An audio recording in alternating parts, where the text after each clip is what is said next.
This is The Huddle, presented by the Midwest Christian Boys Football Camp, otherwise known as Man Camp. Welcome to The Huddle.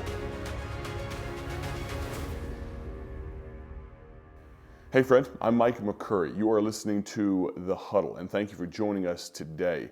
I'm joined by Pastor Joe Grimaldi, pastor of the First Baptist Church in Kenmore in Akron, Ohio, and he is the head coach of the Burgundy Varsity team, been coming for 29 years to Man Camp.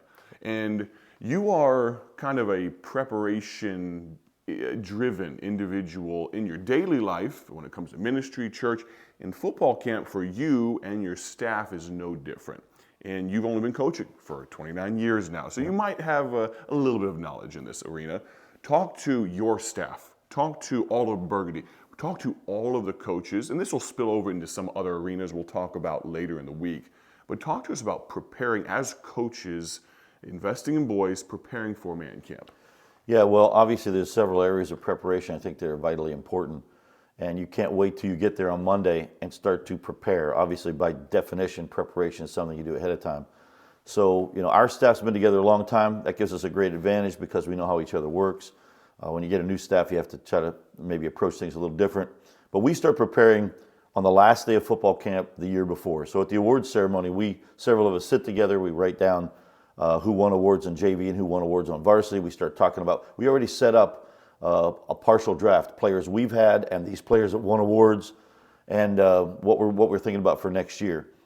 Then we also talk about some things we need to do better, some drills maybe that we didn't run as well, and that gives us a whole year to look. Maybe we're going to go on the internet and look for a drill. Well, and it's also fresh in your mind. Yes, because if you come exactly. in even 2 months before camp, football camp was 10 months ago at this point. But when you think about it, like, that was not great, and I remember right now. Yes. Otherwise, you forget about it. What did we do wrong? Right. How do we fix it? Right. And we remember that right now, so we can start lining up drills for the line and for running backs and different things. What are we going to tackling drills?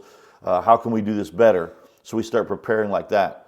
Obviously, the other thing we talk about all the time is what can we do spiritually better for these young people? Because it's not always about football, obviously. Right. So what do we need to do better? Is our huddle time in the right spot? Do we need to move it somewhere else? Do we need to lengthen that time with huddle time? When we sit with our kids, everything as small as when we sit with them, should we be aligned it differently so that we can reach them during the invitation and all of these different things, really go into what we're doing. Obviously, if you want to go to the playbook side of it, there's things that we always want to change about that. We might say, hey, this play that Green ran, we really like that play. Do you think you can sketch something up so you remember it now for next year? I'd like to add that with maybe just a little twist. Do it here, do this differently, blah, blah, blah, blah, blah. So all that being said, we try to start then. And then, through the year, as a matter of fact, it's kind of interesting. I got a text this morning, from Kevin King and Dan Martin, and a couple guys. It was a group text. Sorry, guys, I didn't even read it. But I saw those guys' names, and I know, we're starting. It's March and we're already starting, right. The football camp stuff. Yep. And we will interact with each other about what's going on and all these different things. So, yeah, the preparation seems to never end for football camp. Absolutely. And you can apply that for these coaches or pastors, missionaries, evangelists. The preparation that you take in football camp is not just your vicarious living through these boys 1 week out of the year, and so you prepare for football camp. Absolutely not. You apply that in all areas of ministry.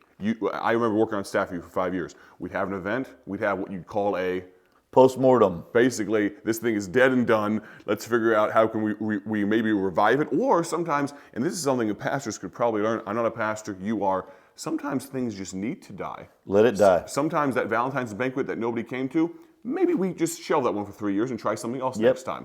And so that preparation, but you have to think about it. You have to give it some thought. We're going to talk to parents and pastors tomorrow on the broadcast as we talk about preparing for life and for football camp. Thank you for listening to The Huddle. You can find more information and register for Man Camp online at mancamp1994.org. Man Camp is a ministry of the First Baptist Church in Dwight, Illinois. Join us next time in The Huddle.